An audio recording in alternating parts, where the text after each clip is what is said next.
there's a significant problem. Clarence Thomas absolutely is completely corrupt.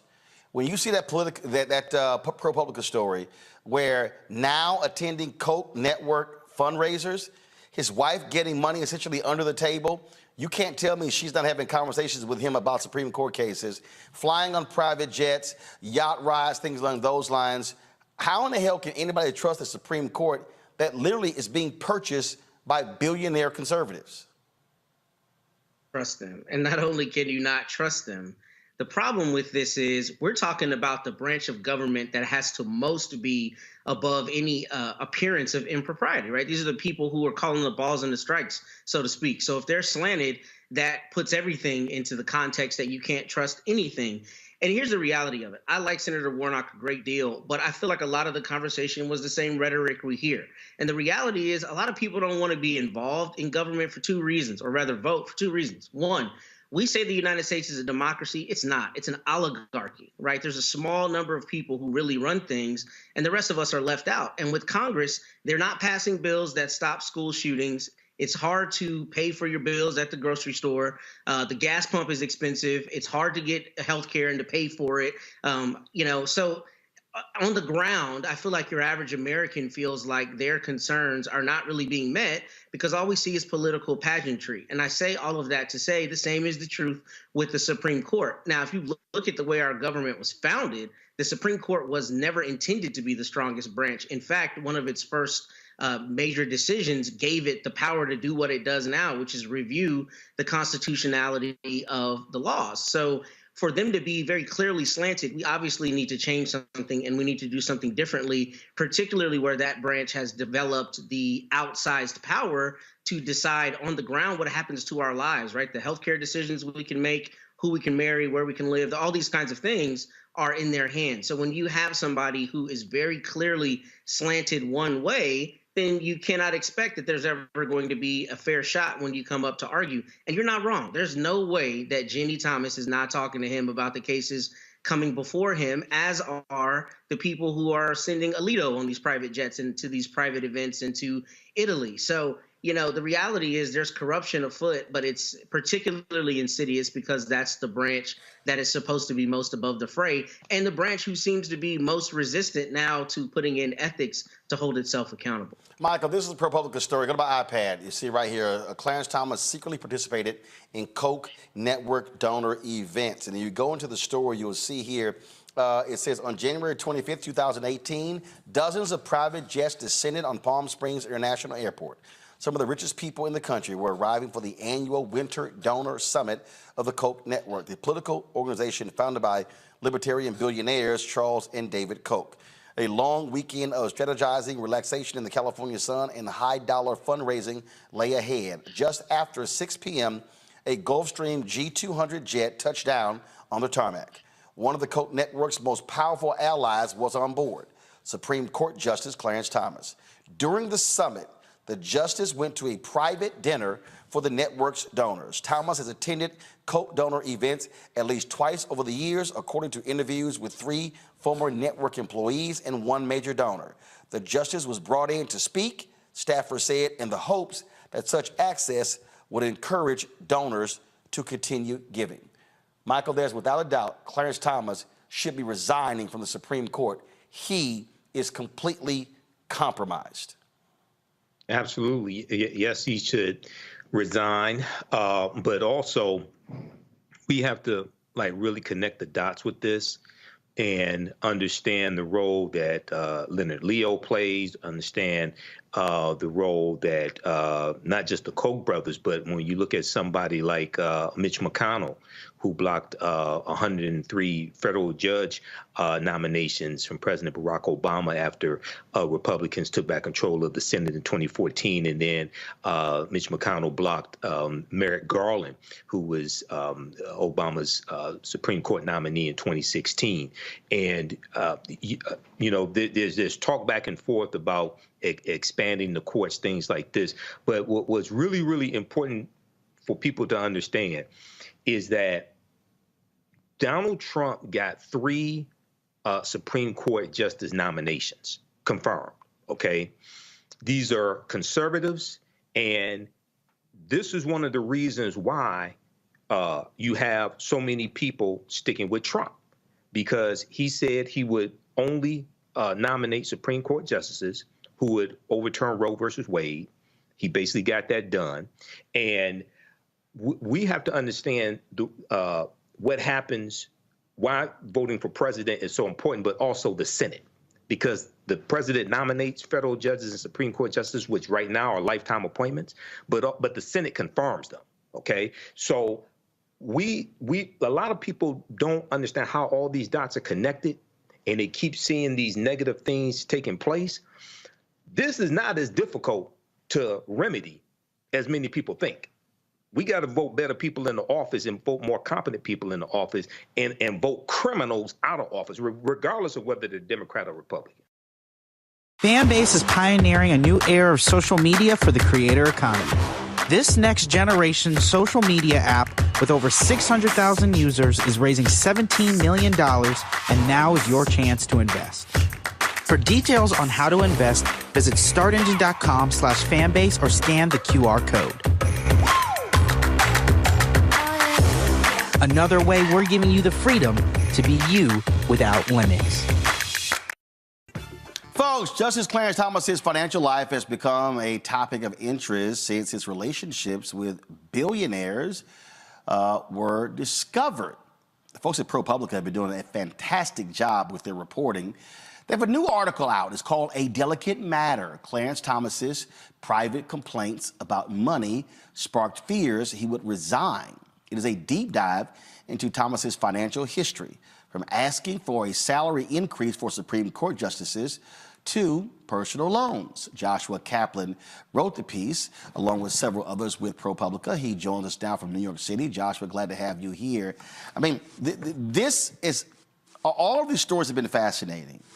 The reason I think this one is really fascinating is because you lay out Thomas going to Georgia to give a speech and writing back with a member of Congress where he actually complained about the salary of the Supreme Court justices. And this congressman essentially came back and said, we got to make sure that Clarence is comfy financially so he doesn't resign. Yeah, no, I mean, these documents we found give a really rare window into how Thomas was thinking about and talking about his finances in this really important period in his tenure. Kind of relatively early, he'd been on the court for about 10 years.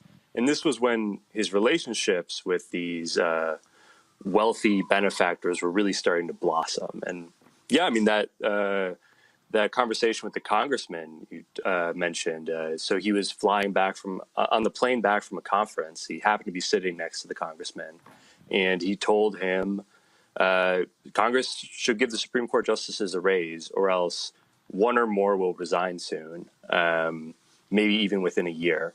And the congressman, left that afraid that Thomas was about to step down. This is, I mean, what is crazy here is, and I don't understand why this is not even a bigger deal, because all of a sudden, I mean, let's just be clear. It's not like Clarence Thomas was friends with all of these conservative billionaires before he joined the Supreme Court. Yes, he was conservative. Yes, he served in the administration of President George H.W. Bush.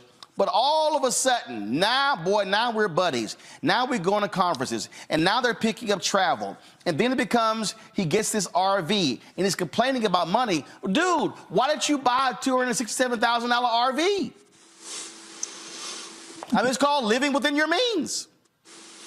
Yeah, no, and it's, it's like, I think that's really important to keep in mind that most of these relationships with the gentleman who bought him, these kind of billionaire political donors who've bought him private school tuition and private jet flights around the world, luxury vacations, the vast majority of these people he met after he became a justice. And it's it's amazing. Some of these gifts were coming from people he'd met, practically just met, a year before, giving him expensive gifts. And, we've discovered a lot about the gifts themselves this year, but how and why this all happened, there's still a lot we don't know. What led so many people to offer him money and other gifts over the years, and what led him to accept all of that. And that's why I think looking at what he was saying in this period is kind of crucial context. Right. And again, somebody who he just met just gives him $5,000 to help pay for the private school tuition of his nephew or great nephew or whatever it was. And then, oh, this donor, like earlier story, oh, we're just gonna fix up his mother's house, and you know what? We're just gonna buy the house, and then you can just go ahead and pay us rent. I mean, I don't get if this was a member of Congress, if this was a governor, if this was a state representative, a state senator, if this was an alderman, a city council, or a county commissioner, or a school board, they would be investigated for corruption. Yet this is the highest court on the land, and it's like, no, we self-govern, and no need to look into us. We can handle it ourselves. Yeah, I mean, it was, I didn't realize this really until we started digging into all of this, but the Supreme Court has, less oversight, less accountability mechanisms, and less rules about things like ethics than really any other part of the federal government. I mean, I don't think most Americans think of Congress as the paragon of ethics, but, most of these gifts that Thomas has accepted, even from a friend, a congressman would need explicit, formal pre-approval from an ethics committee. Gifts over $50 are banned for congresspeople, with some exceptions that have a process around them. But at the Supreme Court, there's basically no rules governing what gifts they can take. So we have rules for the executive branch. We have rules for the legislative branch, but there are no rules for the judicial branch. I'm sorry, there are rules for the judicial branch for all other federal judges except the Supreme Court. Yeah, and the Supreme Court, I mean, they just implemented the first set of ethics rules, I think last month, for the first time in the history of the country. They did not, however, create an enforcement mechanism for that. So what that actually is going to look like in practice very much remains to be seen. Wow, that is absolutely crazy. What else in your reporting caused you to go, man, what the hell? Ooh, that's a good question. I mean, it was like over the course of this year, I mean, I think the scope of it was amazing. We were talking millions of dollars in value, likely, from a whole range of people, who were massive donors to conservative causes. And then there's also, something it's easy to forget is, relationships with political groups that, we did a story earlier this year about Thomas secretly going to Koch network donor events. Yes. These, being flown there on a private jet and essentially being a fundraising draw at a dinner for top donors to the Koch network. And he kept that all secret. And we talked to even, lower court federal judges who said, if I did something like this as a less powerful judge, I'd have gotten a letter commencing a disciplinary proceeding. But at the Supreme Court, even with the new vague rules that are in place, as far as it's, even now it seems that if Clarence Thomas thinks that is okay, then it is okay. There's not really anyone looking over any of the justices' shoulders on ethical questions. Absolutely. Questions from my panel. Joy, you're first. Hi. So a couple of things. Can you just draw it out for the layperson out here? What exactly do you think happened? Because I know what I think happened. He put the word out and they responded. What do you think happened? How did all of these folks start giving him money all of a sudden? I mean, it's a excellent and really important question. And, honestly, I mean, I still don't know. There's no, I don't want to act like we've fully cracked the code here, and we're still very much reporting on this. So, I mean, we don't know that Thomas ever went to one of these billionaires and told them this. What we do know now, though, is that right in this period before the gifts really got going, Thomas was privately, and they haven't really become public until now, pushing for ways to make more money on multiple fronts, on multiple occasions.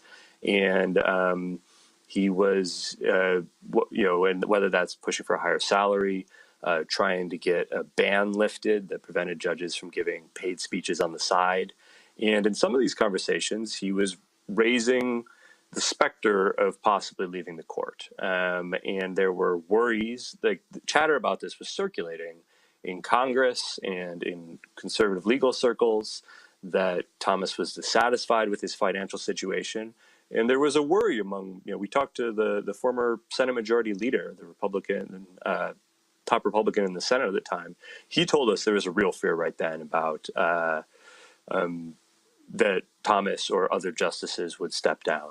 So is that what motivated someone like Harlan Crow, the Dallas billionaire? I can't say. But it's valuable context, to be sure. Larry? You can't say, but we can. We know what happened. Listen, we can assume, we can speculate. As they say, it's a whole bunch of smoke there. It may not be a raging fire, but it's a damn lot of smoke. Larry, go ahead. Yes, thank you, Roland. First of all, I really enjoyed your reporting and really enjoyed this article and what ProPublica has been doing about, discussing what's happening in the court, particularly with Justice Thomas.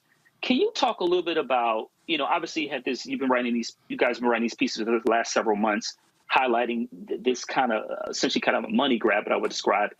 But let's talk about what is what Clarence Thomas doing unique, or have you guys looked at not just current justices, but in the past? Has this been going part of an ongoing pattern that the American public has been missing in terms of justices and their relationship and how they've been funded, trips, et cetera, by wealthy donors?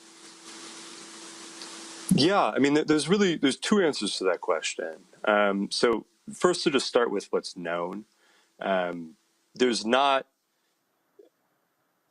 evidence that anyone's ever done this at the scale that Thomas has in terms of, living expenses and the just sheer quantity and luxury of what he has taken. But there are other justices that have taken gifts that I think, some people would really raise questions about. So, Ruth Bader Ginsburg took a trip around Israel paid for by a billionaire. Stephen Breyer, another liberal, took a private jet flight from a wealthy Democratic donor to a wedding in Nantucket. And Breyer and Ginsburg, they both disclosed that, so that's why we know about those gifts. Alito, though, similarly to Thomas, we found one example of a pretty extravagant gift he took and kept secret. So he flew to Alaska on the private jet of this billionaire who repeatedly had cases at the Supreme Court that Alito never recused himself from, and they went on this luxury fishing trip together. So that's the first answer. The second answer is, because Thomas didn't disclose any of this, we found it out through a lot of hard work, and it's possible that it's a broader problem than has come into public view yet. We've been reporting actively on all of the justices, and we haven't found anything on this scale yet, and I don't know if we will, but we are very much still looking. Mustafa.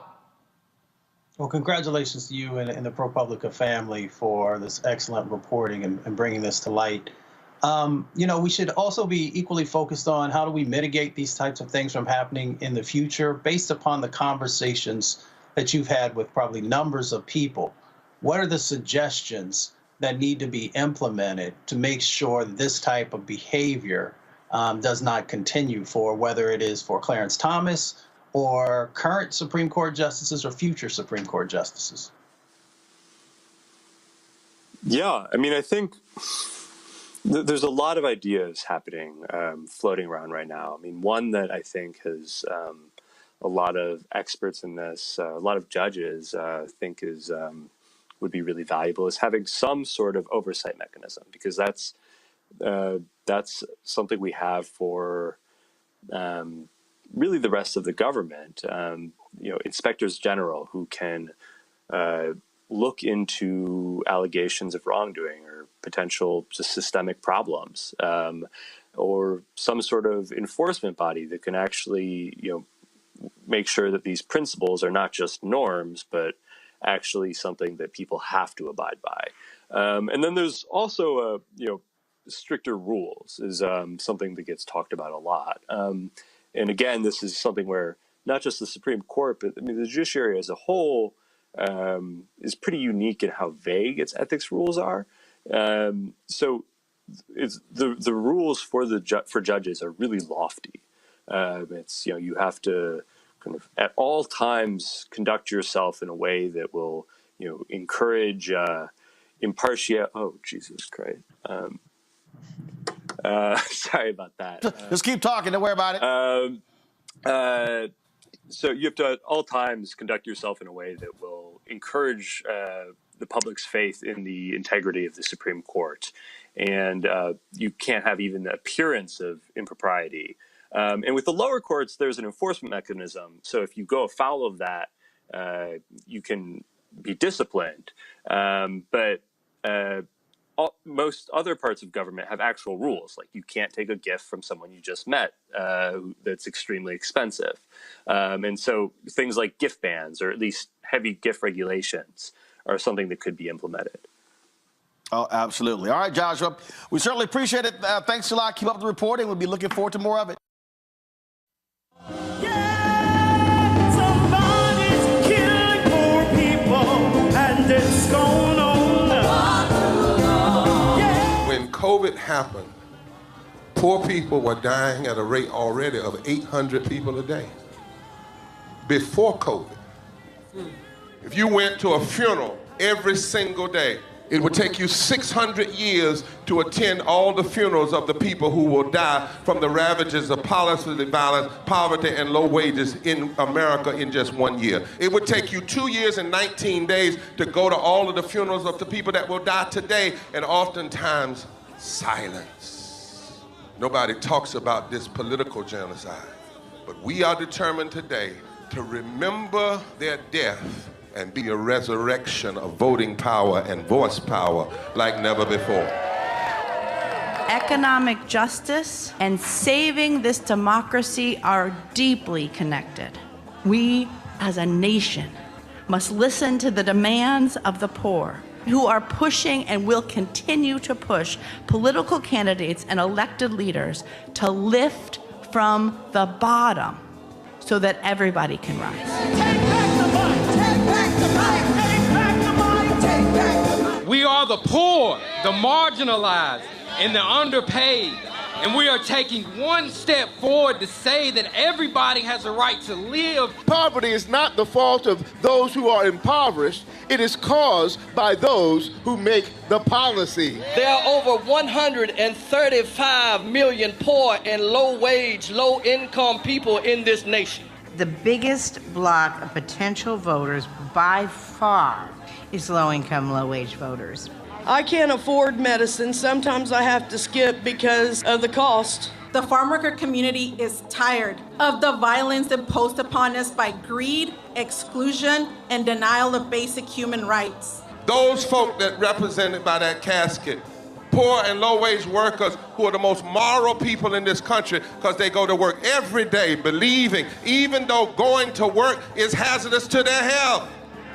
I'm tired of working 70 to 80 hours a week and still not have money for the necessity of bills. I'm tired of getting sick and not being able to go see the doctor, having to make a choice to pay between rent or the light bill or food or clothes. You cannot claim to care about families and a culture of life and then do everything in your power to rob people of equal access to resources and to force them to live in poverty. Leadership of both parties had waged war on poor people and low-wage workers. And this government has treated people experiencing poverty, including their military families, with disdainful, deliberate, malicious neglect. So the truth is that my son died from poverty.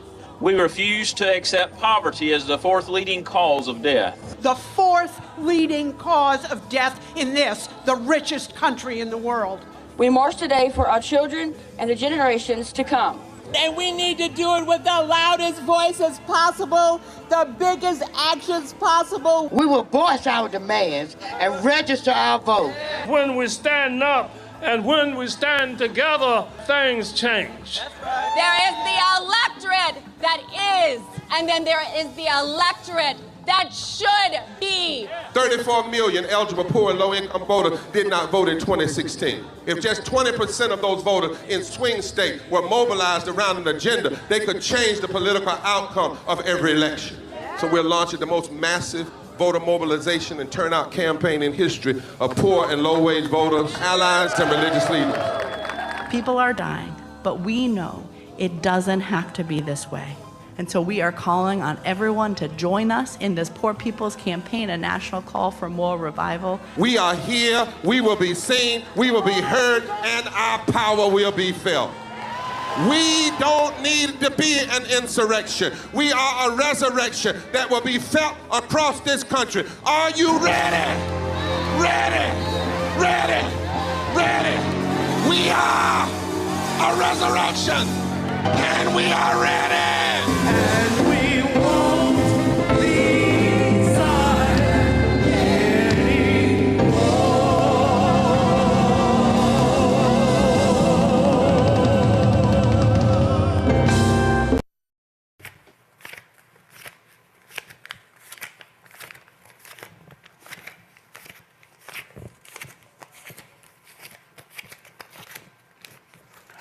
Trying to see how much money I have on hand that could buy Clarence Thomas. If y'all want to know how much it costs to rent a Negro, Clarence has made it perfectly clear. There's a group, y'all, out there that actually looked at the campaign disclosure forms, and they broke all of this stuff down, and it's called Fix the Court. And so what's interesting about this, and when I say y'all, they broke it down, check this out. They compiled all of the gifts, some 672 gifts given to Supreme Court justices over the last 20 years. Anthony, go to my iPad. A total of 672 gifts totaling $6.5 million. Y'all see that first column? That's Clarence Thomas. Clarence Thomas has accepted 4 million of the 6.5 million. Y'all, look at the other justices. Scalia, Alito, Stevens, Ginsburg, Roberts, Kennedy, O'Connor, Sotomayor, Breyer, Rehnquist, Jackson, Gorsuch, Kagan, Barrett, Souter, Kavanaugh. Clarence Thomas has accepted more money than all of them combined. Combined. He's taken double what everybody else has gotten. This man, can we just say, Clarence Thomas, hello, rent a Negro. Rent a justice. I need everybody to understand. This man right here is bought and paid for. Bought and paid for. He actually wants us to believe that, he's impartial to decisions when he is accepting free gifts and travel. Then after they dropped the report, my bad. I read the language wrong. I didn't realize I was supposed to cite some of the stuff my wife was given. My bad. Yes, sorry about that. Then he updated his form today, acknowledging more trips that the billionaire Harlan Crow has given him. This is a tweet right here. Again, he took some trips in 2019. Now, mind you, ProPublica has been kicking his behind for months, and now all of a sudden, after the story comes out, he now, oh, my bad, damn, my bad, dog. There was some trips in 2019 when Harlan Crow flew me out. My bad, yeah, I got flued out by the billionaires, and so yeah, I don't know how those things just escaped my memory of oh yeah, that's right. Let me go ahead and report those things. So my bad. I didn't. Here's actually what he said, y'all. This is pretty funny. 2011, Justice Thomas didn't disclose wife's income due to a misunderstanding of the filing instructions. How is your ass one of 9 Supreme Court justices, and you supposed to know case law? You supposed to be at the top of the legal heap, knowing all of this stuff, and your simple Simon ass wants us to believe, oh, my bad, I misunderstood the instructions. We ain't talking about plugging in a toaster. No, he wants us to believe, oh, I ain't realized I was supposed to list my wife's income on my financial disclosure form. Y'all know my wife, Miss Daisy, the one who was trying to overthrow the government, who's a crazy right-winger. So check this out. 2023, Thomas, quote, going back, inadvertently failed to realize a real estate deal need to be disclosed.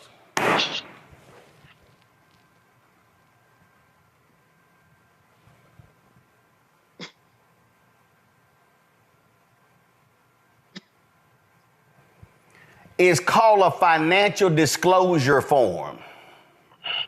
Then, my bad, today, he inadvertently omitted the free luxury trips. I don't know what happened. It just slipped my mind that I was on that private jet and I was flued out to these luxury trips. I don't know what happened. I just been so busy with all of these rulings. Look, between all the rulings and my wife trying to overthrow the government, it just slipped my mind. I just didn't realize what was going on. Matt, this is the most corrupt Supreme Court justice. Abe Fortas got $160,000 from a rich friend and was forced to resign from the Supreme Court. Clarence, darling Nikki Thomas, has gotten $4 million in gifts, and we supposed to believe he's impartial. There are a few terms that come to mind. The first is get it how you live.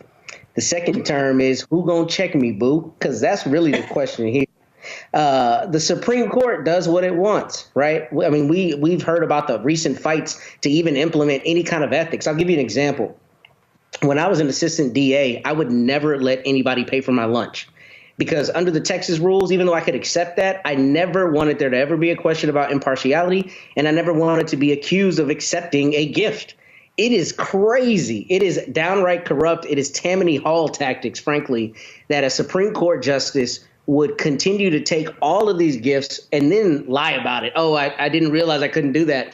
Inadvertently failed to realize. I'm glad you made the point you did earlier, because they go through the minutia of arcane legal arguments, novel arguments. Now, I don't like his positions on most things, right? But he finds a way to reason through some very difficult legal reasoning, but somehow cannot declare everything that he knows he's gotten as a gift. And really getting down to it, what's so heinous about this is that this is about as emblematic as it gets about how the other half lives and about how the justice system is a farce in a lot of respects. The people at the top of the heap making the decisions that control every court in the United States of America are accepting money under the table, essentially, from people who appear in front of them, which immediately calls into question any of their rulings, right? Because that's the whole thing you hear. John Quayle can speak to this. We talk about it in the law a lot, quote, the air of impropriety. Well, this stinks of impropriety. If I appear in front of you and I've paid for something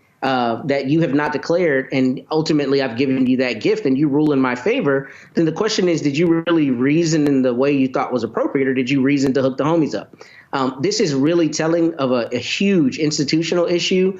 And I mean, in reading and preparing for the segment, I saw that Justice Jackson and others have received Beyonce tickets and other kinds of things. And look, you know, I like the idea that ideologically we know where she lies, but none of them should accept gifts. Right. Because their rulings are immediately called into question. Right.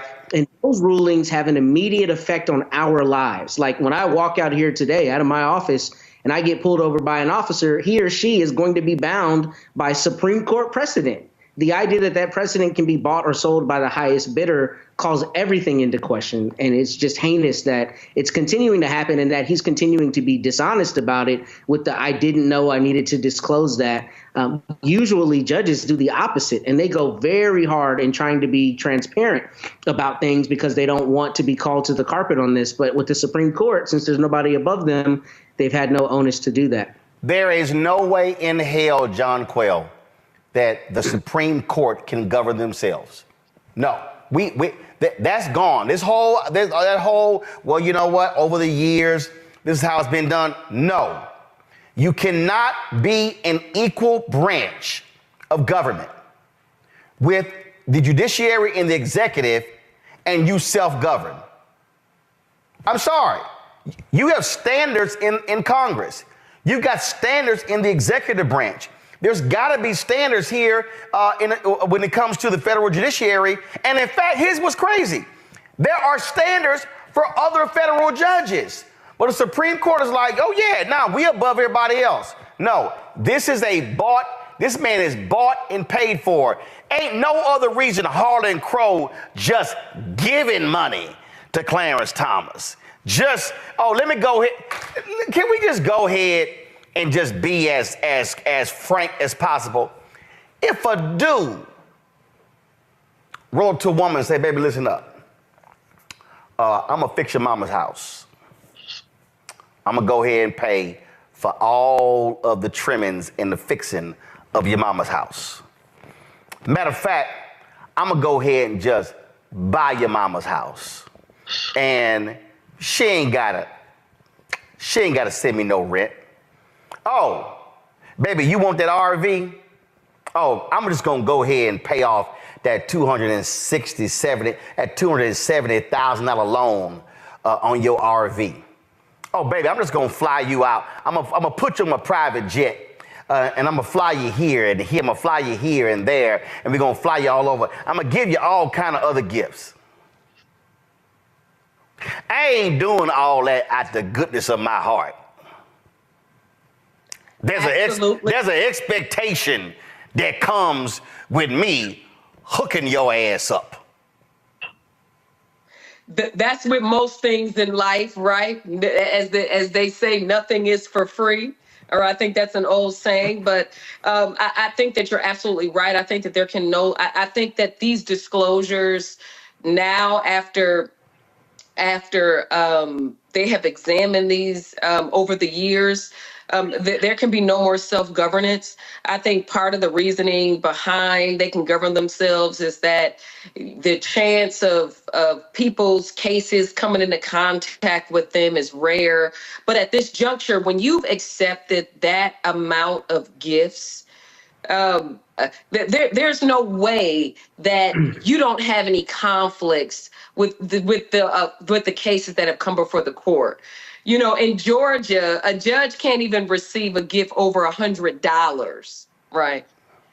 So you're saying $100 on the local level, but the Supreme Court justices can accept millions of dollars. That is absolutely insane. And frankly, I think the time to change that is now. He is listen, Michael, let's just go ahead and straight. This right here is these billionaires to Clarence Thomas. They like, we gonna make, like Clarence, we gonna make it rain, Clarence. They spanking that ass. We gonna make it rain. Let's just call it what it is. He is bought and paid for. Absolutely.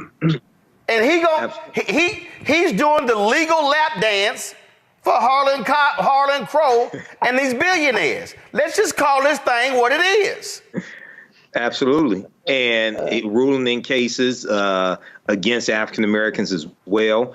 But you take this a step further, Clarence Thomas could have been nullified if more people in 2016 had voted for Hillary Clinton, because Donald Trump got 3 Supreme Court justices. And let's take another step further. These were ultra-conservative Supreme Court justices that Donald Trump got confirmed. They were given to him that came from lists from the Heritage Foundation and the Federalist Society, as well as the 226 federal judges that Donald Trump got confirmed as well. So people, a lot of times, we don't connect the dots in how we got here, right? If Hillary Clinton had become president, she would have gotten 3 Supreme Court justices, so it would be 5-4 liberal Supreme Court as opposed to 6-3 conservative Supreme Court. And the Supreme Court justices and federal judges are one of the lasting effects of a presidency. Clarence Thomas was nominated. Clarence Thomas was appointed by. But listen, I get all of that. I get all that history. Forget all that history.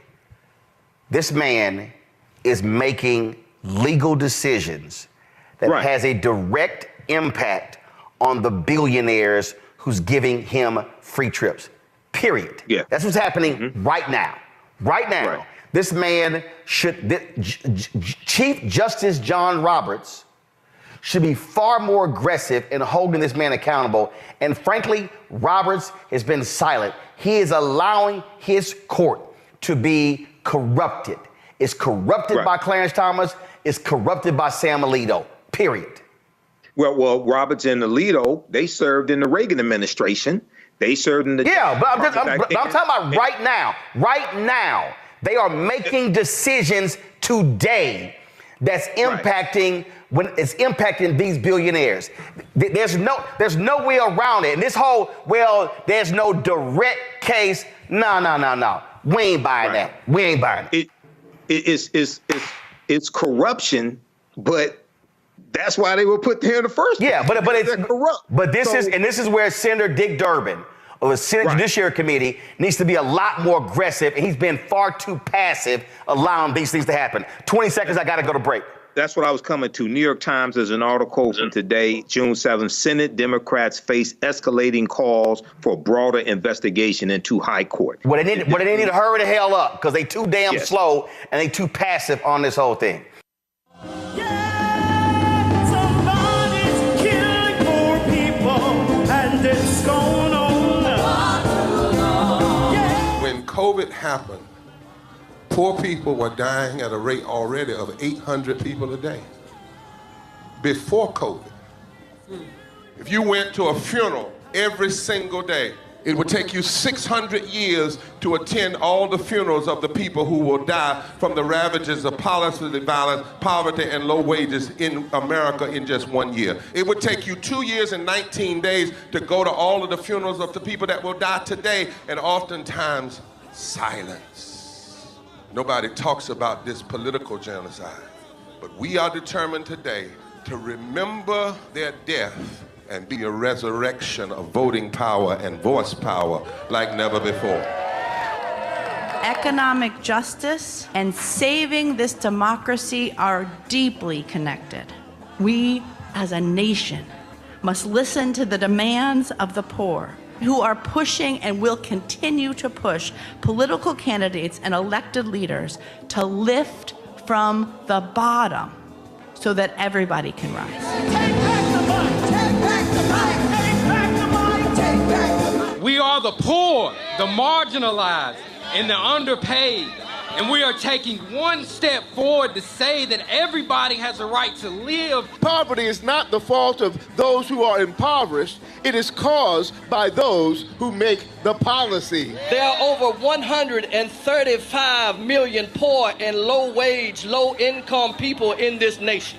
The biggest block of potential voters by far is low-income, low-wage voters. I can't afford medicine. Sometimes I have to skip because of the cost. The farm worker community is tired of the violence imposed upon us by greed, exclusion, and denial of basic human rights. Those folk that represented by that casket, poor and low-wage workers who are the most moral people in this country because they go to work every day believing, even though going to work is hazardous to their health. I'm tired of working 70 to 80 hours a week and still not have money for the necessity of bills. I'm tired of getting sick and not being able to go see the doctor. Having to make a choice to pay between rent or the light bill or food or clothes. You cannot claim to care about families and a culture of life and then do everything in your power to rob people of equal access to resources and to force them to live in poverty. Leadership of both parties had waged war on poor people and low-wage workers. And this government has treated people experiencing poverty, including their military families, with disdainful, deliberate, malicious neglect. So the truth is that my son died from poverty. We refuse to accept poverty as the fourth leading cause of death. The fourth leading cause of death in this, the richest country in the world. We march today for our children and the generations to come.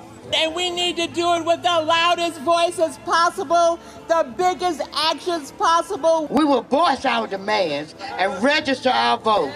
When we stand up and when we stand together, things change. There is the electorate that is, and then there is the electorate that should be. 34 million eligible poor and low-income voters did not vote in 2016. If just 20% of those voters in swing states were mobilized around an agenda, they could change the political outcome of every election.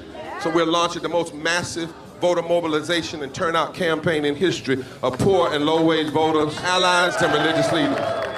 People are dying, but we know it doesn't have to be this way.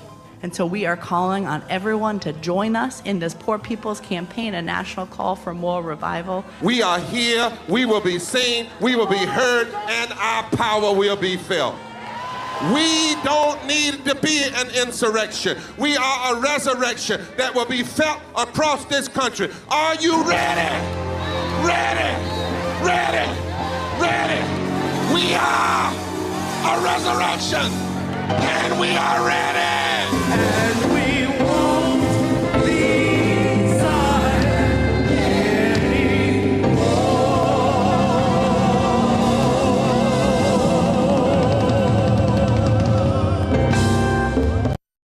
Why hasn't Clarence Thomas recused himself when his wife was one of the people who was standing with Donald Trump as an insurrectionist on January 6th?